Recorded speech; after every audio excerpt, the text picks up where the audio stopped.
5 राज्यों के चुनाव से जुड़े स्पेशल बुलेटिन में आप सभी का स्वागत है। मैं हूं आपके साथ मीमांसा मलिक। समाजवादी पार्टी अध्यक्ष अखिलेश यादव यूपी में दोबारा सत्ता हासिल करने के लिए आज से बुंदेलखंड के दौरे पर हैं। अखिलेश यादव यूपी के छोटे दलों से गठबंधन कर रहे हैं, लेकिन उन्होंने साफ कर दिया है कि वो असदुद्दीन ओवैसी की पार्टी AIMIM से कोई गठबंधन नहीं करेंगे। जी न्यूज से खास बातचीत में अखिलेश यादव ने कहा है कि वो यूपी में छोटे दलों से गठबंधन करीब करीब फाइनलाइज कर चुके हैं, सब कुछ फाइनल हो चुका है। अखिलेश यादव ने यह भी कहा कि वो अपने घोषणा पत्र में महिलाओं को पेंशन देने और किसानों के लिए बड़ी घोषणाएं करेंगे।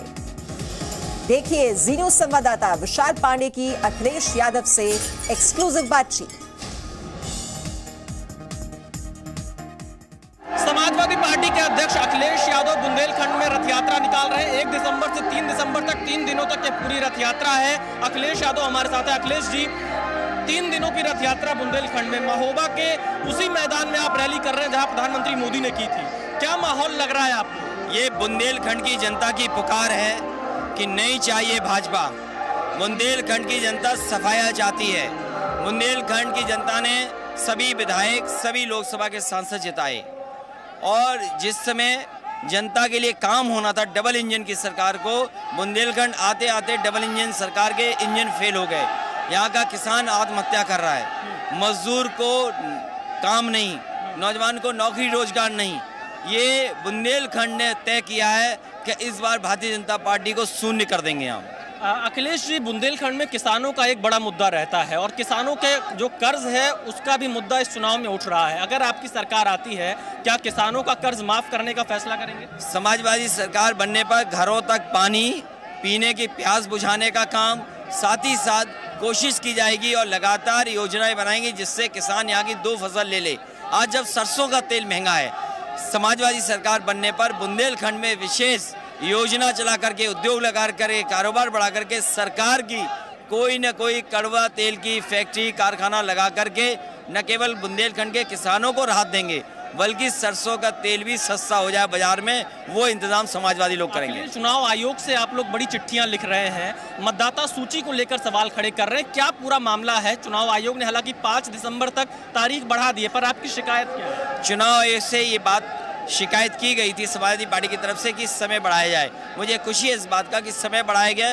अगर और समय बढ़ाया जाएगा तो जो कमियां हैं वोटर लिस्ट में उनको पूरा किया जाएगा। अगर वोट छूट गया है वो बनाने का काम हो, जो ज़्यादा जुड़ गए उनको हटाने का काम हो। कम से कम पॉलिटिकल पार्टीज़ को ये सूचना मिले कि कौन से वोट बढ़ गया, कौन सा कट गया और किसी व्यक्ति का ज़्यादा जगह वोट ना हो। ये भी इंतज़ाम समाजवादी मांग कर रहे हैं कि चुनाव आयोग करे।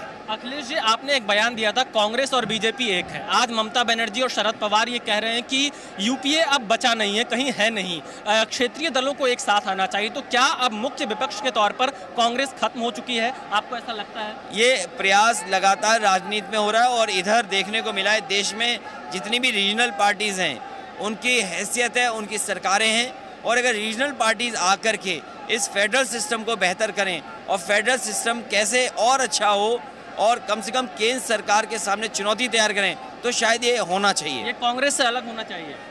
कांग्रेस की जो नीतियां हैं, जहां तक समझ में आ रहा है, जो कांग्रेस की नीतियां हैं, जो कांग्रेस के कार्यक्रम हैं, लगभग वही है जिन नीतियों कार्यक्रम पे भारतीय जनता पार्टी आगे चल रही है। ममता बनर्जी ने कहा कि अगर अखिलेश यादव कहेंगे तो मैं उनकी मदद के लिए तैयार हूं। ममता बनर्जी ने खुला ऑफर दिया है और कहा है कि यूपी में कोई ज़रूरी नहीं है कि हम कैंडिडेट हर जगह उतारें। आने वाले चुनाव में मैं ममता जी से और माननीय आदरणीय मुख्यमंत्री जी से मैं बात करूंगा, उनसे मैं कहूंगा कि ज़रूर उत्तर प्रदेश में आएँ और कम से कम यहाँ पर अपील करें कि भारतीय जनता पार्टी कितना नफरत फैलाती है। जब विकास करना चाहिए तो विकास को रोकने का काम करती है। एक सवाल और है अखिलेश जी, क्योंकि आपको पकड़ना थोड़ा मुश्किल होता है कई बार। छोटे दलों के साथ जो गठबंधन हो रहा है, अपना दल कमेरावादी के साथ आपका गठबंधन हुआ, लोग ये कह रहे हैं कि जो फॉर्मूला 2017 में बीजेपी ने अपनाया था वही फॉर्मूला अखिलेश यादव अपना रहे हैं। क्या आपके सारे गठबंधन कंप्लीट हो गए हैं या अभी छोटे दलों के साथ बाकी है? समाजवादी पार्टी की कोशिश होगी सभी क्षेत्रीय दलों को साथ लाएं और जो भारतीय जनता पार्टी से लड़ना चाहते हैं, समाजवादी पार्टी का गठबंधन लगभग तैयार है, लगभग पूरा हो गया। 1-2 क्षेत्रीय दल बचे हैं, उनको साथ ले लें। MIM से कोई गठबंधन नहीं होगा? MIM से कोई गठबंधन आने वाले समय में नहीं है। तो ये देखिए, अखिलेश यादव यहाँ पर इस वक्त बुंदेलखंड में है और जाते जाते अखिलेश जी एक सवाल और है, क्योंकि आप टैबलेट और लैपटॉप की बात करते हैं, अब योगी आदित्यनाथ भी कह रहे हैं कि लैपटॉप अगले हफ्ते से बांटेंगे और टैबलेट। मुख्यमंत्री जी ये बताएं, 4.5 साल कौन सी टैबलेट देते रहे और खुद चलाना नहीं जानते, इसीलिए बच्चों को लैपटॉप नहीं दे रहे हैं। अंतिम सवाल, कितनी सीटें अब तो पूरा मध्य पश्चिम बुंदेलखंड में भारतीय जनता पार्टी का सफाया होगा। बुंदेलखंड में अब अगले कुछ महीनों तक सियासी हरियाली देखने को मिलेगी। पिछले दिनों पीएम मोदी, फिर कांग्रेस महासचिव प्रियंका गांधी और बुंदेलखंड गए थे, तो आज से समाजवादी पार्टी अध्यक्ष अखिलेश यादव भी अपना रथ लेकर बुंदेलखंड निकल पड़े हैं। लेकिन सवाल है कि समाजवादी पार्टी के लिए क्या वोटों का सूखा खत्म हो पाएगा?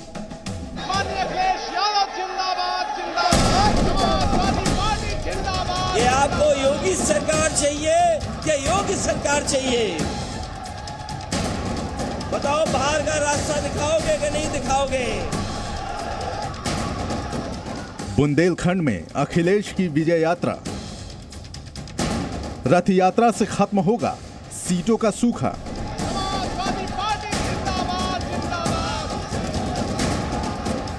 अखिलेश यादव अपनी विजय रथ यात्रा लेकर बुंदेलखंड आ गए हैं। उन्होंने अपनी शुरुआत बांदा जिले से की। बताओ हमारे बुंदेलखंड के और बांदा के लोगों। दरअसल अखिलेश यादव बुंदेलखंड में समाजवादी लहर तलाश रहे हैं।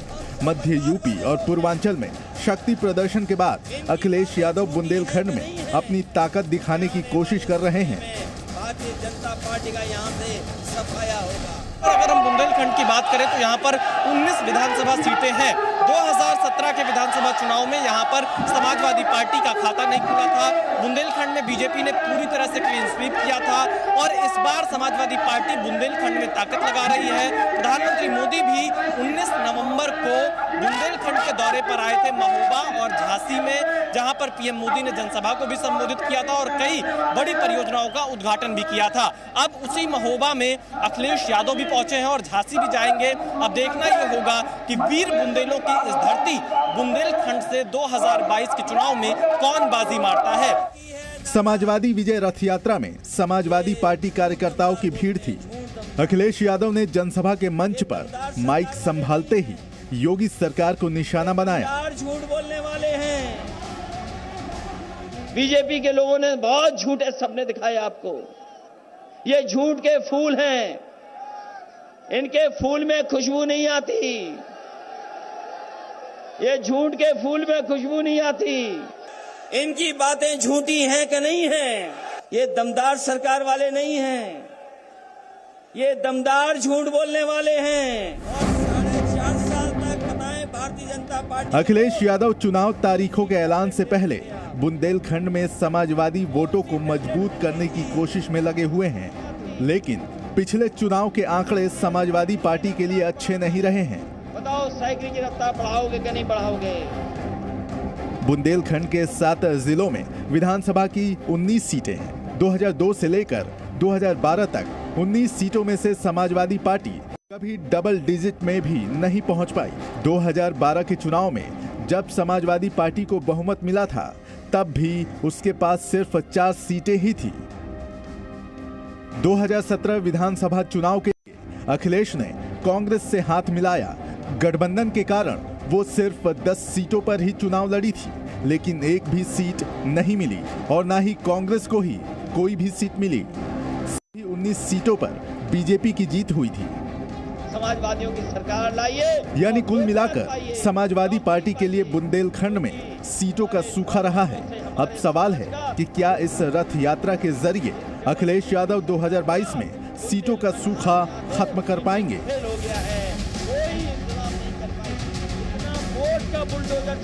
अखिलेश यादव के बुंदेलखंड दौरे से काफी पहले ही प्रधानमंत्री नरेंद्र मोदी बुंदेलखंड आ चुके हैं।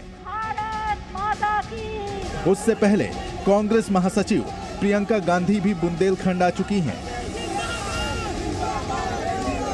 अब जब चुनाव तारीखों के ऐलान में करीब 1 महीने का वक्त बचा है, तो अखिलेश यादव बुंदेलखंड आए हैं। ऐतिहासिक जीत दिलाने का काम करेंगे। अखिलेश यादव अगले 2 दिनों तक बुंदेलखंड के ललितपुर और झांडी में भी रथ यात्रा लेकर जाएंगे। विशाल पांडे, जी मीडिया, बांदा। चुनाव से पहले मथुरा का मुद्दा गरमाया हुआ है। लगातार दूसरे दिन उत्तर प्रदेश के उप मुख्यमंत्री केशव प्रसाद मौर्य ने मथुरा का मुद्दा उठाया। मंगलवार को भी उन्होंने जी न्यूज से बात करते हुए मथुरा के विकास की बात की थी। आज उन्होंने फिर ट्वीट किया और मथुरा की ही बात की।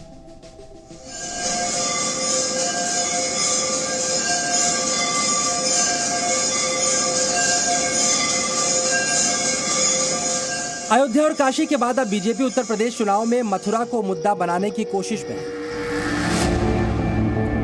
इसी कोशिश में लगातार दूसरे दिन उत्तर प्रदेश के उप मुख्यमंत्री केशव प्रसाद मौर्य ने मथुरा का जिक्र छेड़ दिया।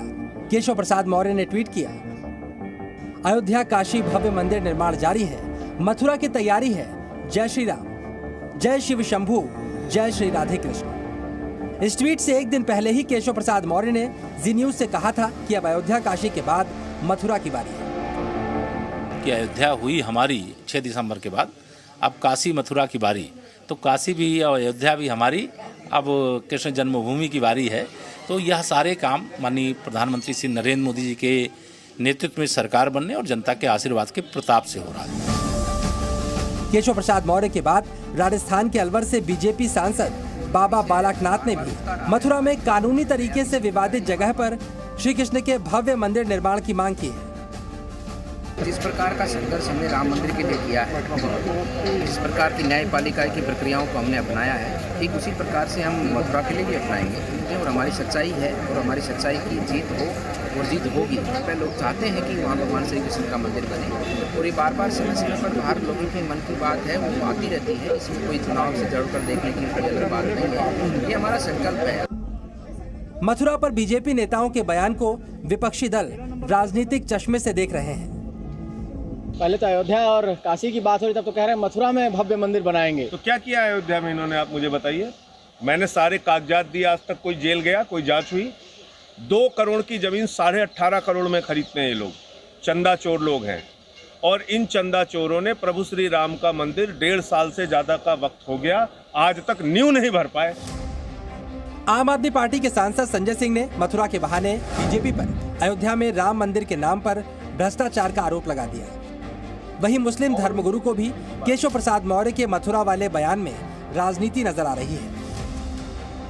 मैं समझता हूं कि जितना इलेक्शन अभी करीब आएगा और इसी तरीके की बातें की जाएंगी और जो हमारे प्रदेश की जनता है उसके जज्बात को भड़काने की बात की जाएगी। केशव प्रसाद मौर्य ने लगातार 2 दिनों तक जो बयान दिया उसमें यह कहीं भी नहीं था कि मथुरा में विवादित जगह पर मंदिर बनेगा। उनकी सफाई थी कि जिस तरह अयोध्या और काशी का विकास हो रहा है उसी तरह मथुरा का भी कायाकल्प हो। अयोध्या, काशी और मथुरा बीजेपी का कोर एजेंडा रहा है। उत्तर प्रदेश में अगले 3 महीने में चुनाव होने वाले हैं। उससे पहले मथुरा और काशी का मुद्दा उठा है तो जाहिर है विपक्ष इसे चुनाव से जोड़ने की कोशिश तो करेगा ही। रवि त्रिपाठी और ब्रह्म प्रकाश दुबे के साथ bureau report, ji media.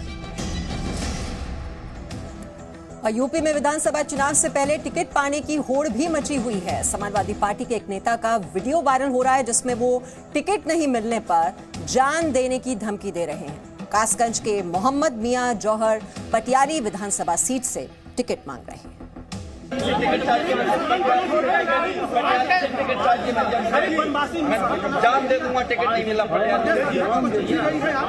Presenting B News app, available on Google Play and App Store. Download it now.